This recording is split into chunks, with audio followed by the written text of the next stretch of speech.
Auf unserem Weg durch Deutschland sind wir im Rheinland unterwegs. Wir sind nahe der Stadt Köln. Wir sind hier in einer kleinen Stadt mit großer Geschichte. Hier bauten die Römer Häuser, hier fand eine Schlacht statt, die unsere Kultur veränderte. Die Stadt Zülpich ist von einer beeindruckenden Stadtmauer mit 4 Toren aus dem Mittelalter umgeben. Und hier ist der Ort, von dem Franzosen erzählten, hier habe die Geschichte Frankreichs begonnen. Wir sind in Zülpich, 50 Kilometer südwestlich von Köln. Entstanden ist die Stadt Zülpich im 1. Jahrhundert vor Christus, weil sich hier 2 wichtige Fernstraßen der Römer kreuzten. Von hier aus gelangte man nach Köln, Trier, Reims, Neuss, Xanten und nach Bonn. Alles wichtige römische Städte und Lager. Die Tafel hier in Zülpich zeigt den Verlauf der Via Agrippa. Das war eine sehr wichtige Nord-Süd-Verbindung. Die verband letztendlich die Provinz Niedergermanien mit dem Mittelmeerraum. Und an so einer wichtigen Kreuzung, über die viele Reisende kamen, entstand eine kleine römische Siedlung, ein sogenannter Vicus, eine Kleinstadt. Ihr Name war Tolbiacum. An den Straßen gab es Herbergen, Stellmachereien, Pferdewechselstationen, Handwerker, Bäckereien, Metzgerei und Schankwirtschaften. Im 2. Jahrhundert baute man dann eine Thermenanlage. 1929 hat man sie ausgegraben. Heute ist sie Teil eines Museums, den Römerthermen Zülpich Museum der Badekultur. Ein modernes neues Gebäude, in dem es auch um die Geschichte der Badekultur von den Römern übers Mittelalter bis heute geht. Sehr interessant dieser Teil übrigens. Das hier sind die Ausgrabungen der Thermenanlage. Das sind die Reste der Heizungsanlage. Auf den Ziegel- oder Steintürmchen lag zur Römerzeit eine Deckplatte. Unter den Fußboden und Badewannen wurde der warme Rauch eines Feuers geleitet. So machten die Römer den Raum bzw. die Wannen warm. Das ist der Raum, in dem ein Diener das Feuer machte. Der Rauch zog dann durch dieses große Loch unter den Fußboden. Dann gibt es die Grundmauern der verschiedenen Räume der Thermenanlage zu sehen. Hier ging man zur Körperreinigung jeglicher Form und zur Entspannung hin. Hier gab es den Auskleideraum, dann das Kaltwasserbad, danach ging es ins Warmwasserbad, dann folgte ein Bad im Heißwasser und im Schwitzbad. Danach ging es zur Erholung in die Warmlufträume und auf den Gymnastikhof. Hier in dieser Rinne wurde das benutzte Wasser aus der Therme rausgeleitet. Das ist auch interessant. Wenn man wissen will, wie die Antike gerochen hat, dann geht man zu dieser Duftwand. Da kann man auch riechen, wie römisches Parfüm gerochen hat. Sehr süß übrigens. Ein Bad gab es auch manchmal in Wohnanlagen außerhalb. Aus einer Villa Rustica in der Nähe stammt diese Wanne. Nach den Römern, als die Badekultur verloren ging, hat man auf die Wanne einen Deckel gelegt und sie dann als Sarkophag benutzt. Die Außenwand der Thermen, die teilt sie sich übrigens seit dem 9. Jahrhundert mit der Krypta der Kirche nebenan. Als das Römische Reich unterging, hatten die germanischen Völker das Sagen. Ein ganz besonderer Franke war Chlodwig, ein fränkischer König. Er stammte aus der Dynastie der Merowinger, dem ältesten Königsgeschlecht der Franken. Chlodwig hat alle anderen fränkischen Herrscher unterworfen. Er gilt als Begründer des Frankenreichs. Wir sind hier auf dem Marktplatz von Zülpich. Dieses Denkmal nennt man überall Chlodwig-Denkmal. Es soll den fränkischen König zeigen. Stimmt aber nicht. Man wollte ihm hier mal ein Denkmal bauen, tat es aber nicht. Stattdessen baute man 1913 dieses Kriegerehrenmal für die Gefallenen des Deutsch-Französischen Krieges von 1870. Obendrauf, das ist ein germanischer Krieger mit Schwert. Hier in Zülpich soll Chlodwig das Heer der Alamannen bei der Schlacht von Zülpich geschlagen haben, weil er gelobt hatte, sich bei einem Sieg christlich taufen zu lassen. Wir fahren an den Stadtrand von Zülpich.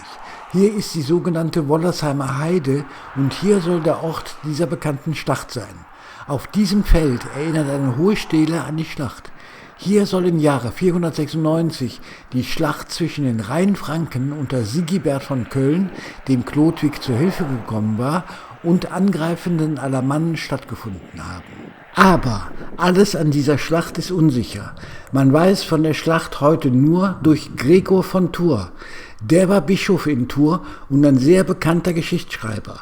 Für viele Ereignisse aus der Zeit zwischen Antike und Frühmittelalter sind seine 10 Geschichtsbücher die wichtigste Quelle. Und dieser Gregor von Tours, der 100 Jahre nach Chlodwig lebte, erwähnt, dass Chlodwig 3-mal gegen die Alamannen gekämpft hat. Die zweite Schlacht, schreibt er, habe nahe der Stadt Tolbiac stattgefunden.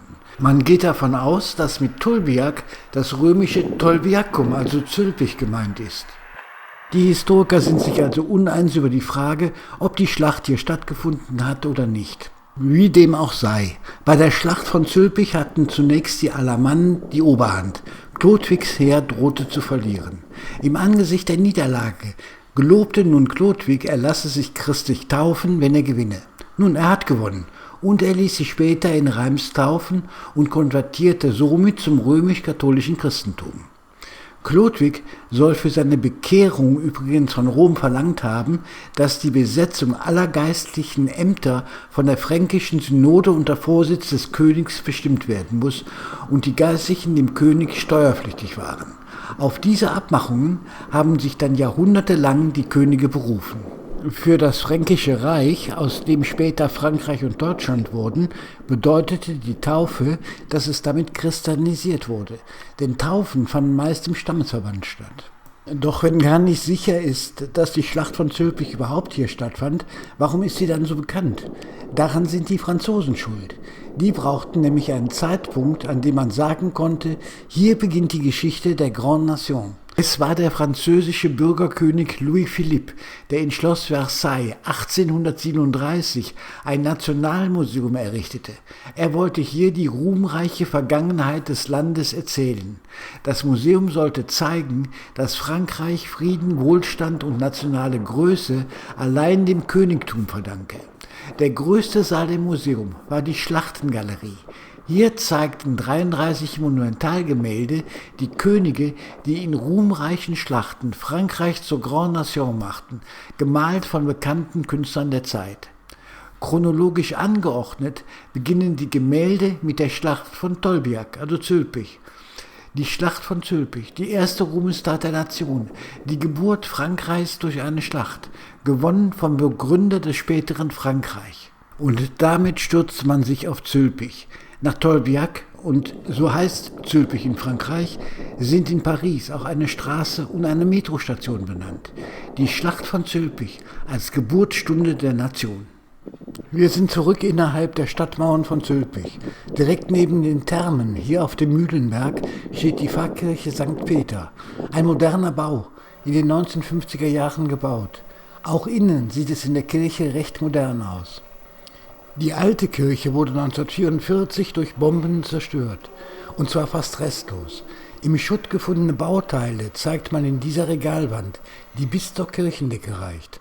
Steine und Kapitelle sind zu sehen und auch einige Darstellungen von Heiligen. Wir interessieren uns hier für einen bestimmten Raum.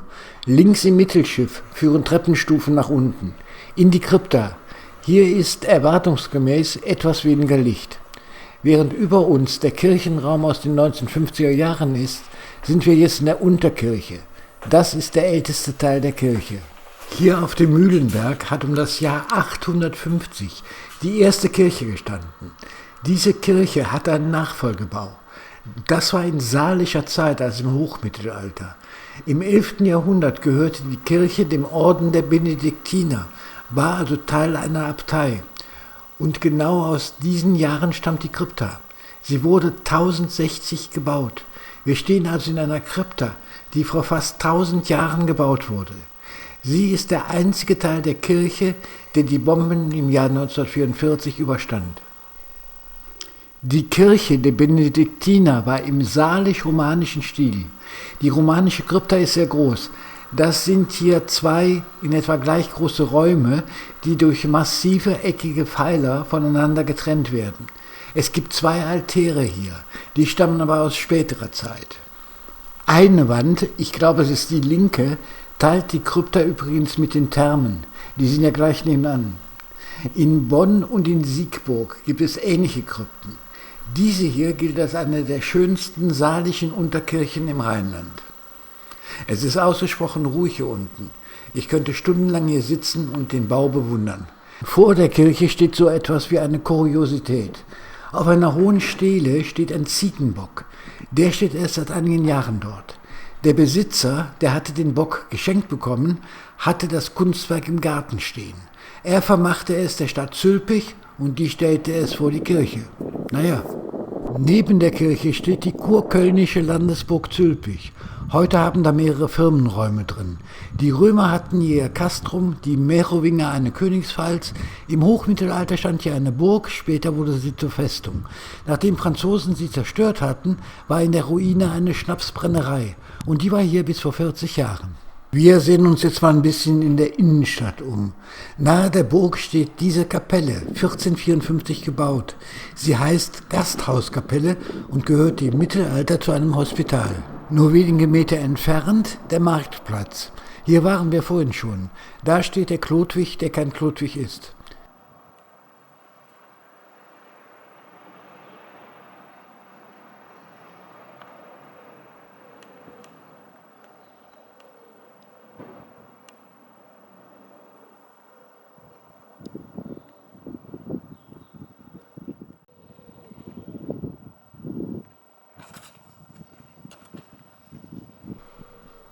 Hübsche Häuser stehen hier um den großen Marktplatz.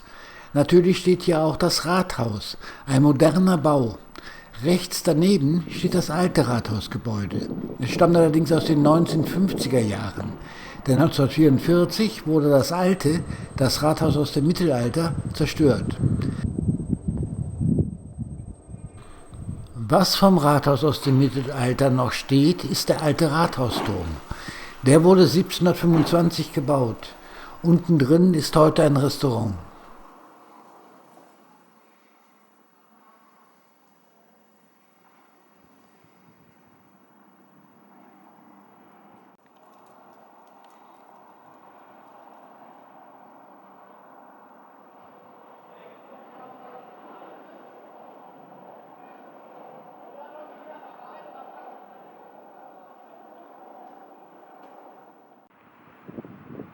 Die Stadt Zülpich hat noch eine fast komplette Stadtmauer.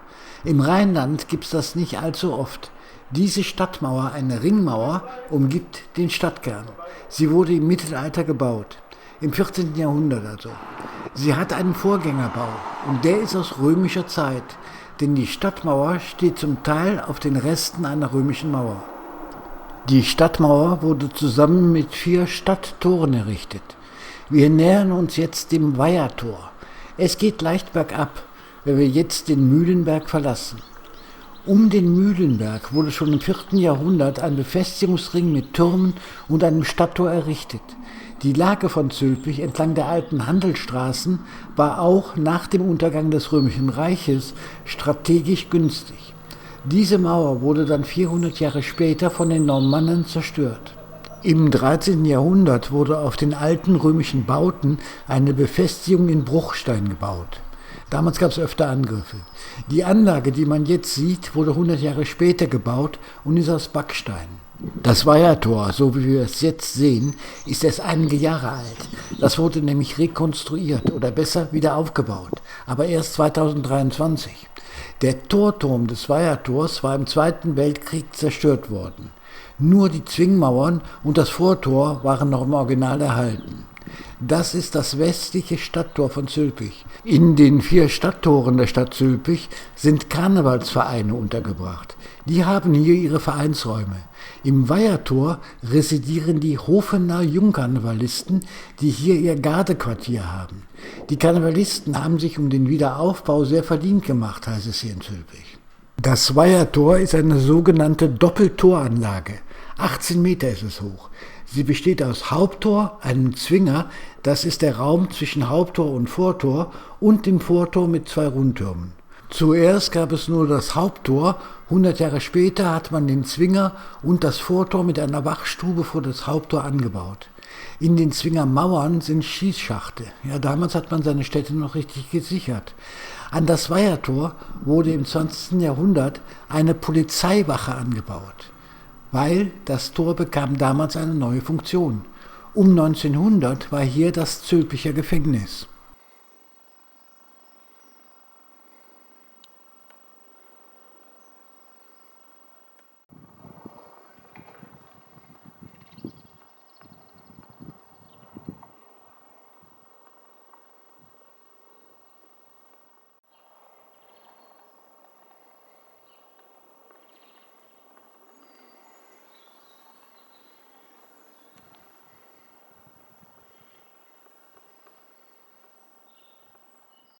Da hinten, da sieht man das Bachtor. Das war ebenfalls eine Doppeltoranlage. Das Außentor wurde allerdings Ende des 19. Jahrhunderts abgerissen, so dass nur noch das Innentor steht. Der Straßenverkehr führt jetzt außen um das Tor herum.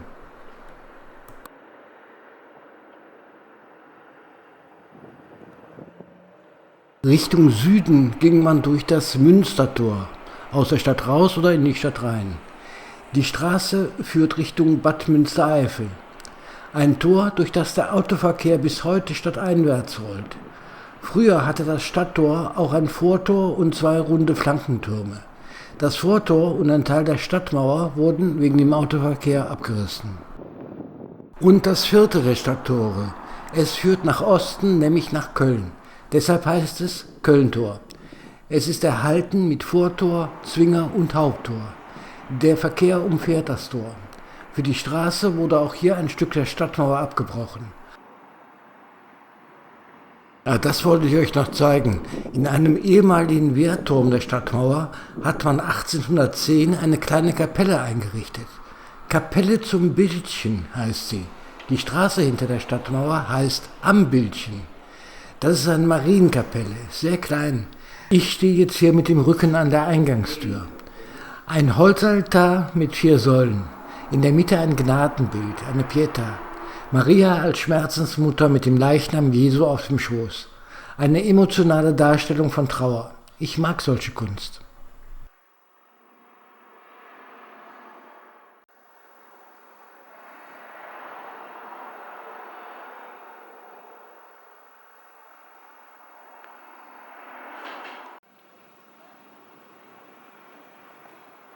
So, wir verlassen die Mauern der Stadt Zülpich.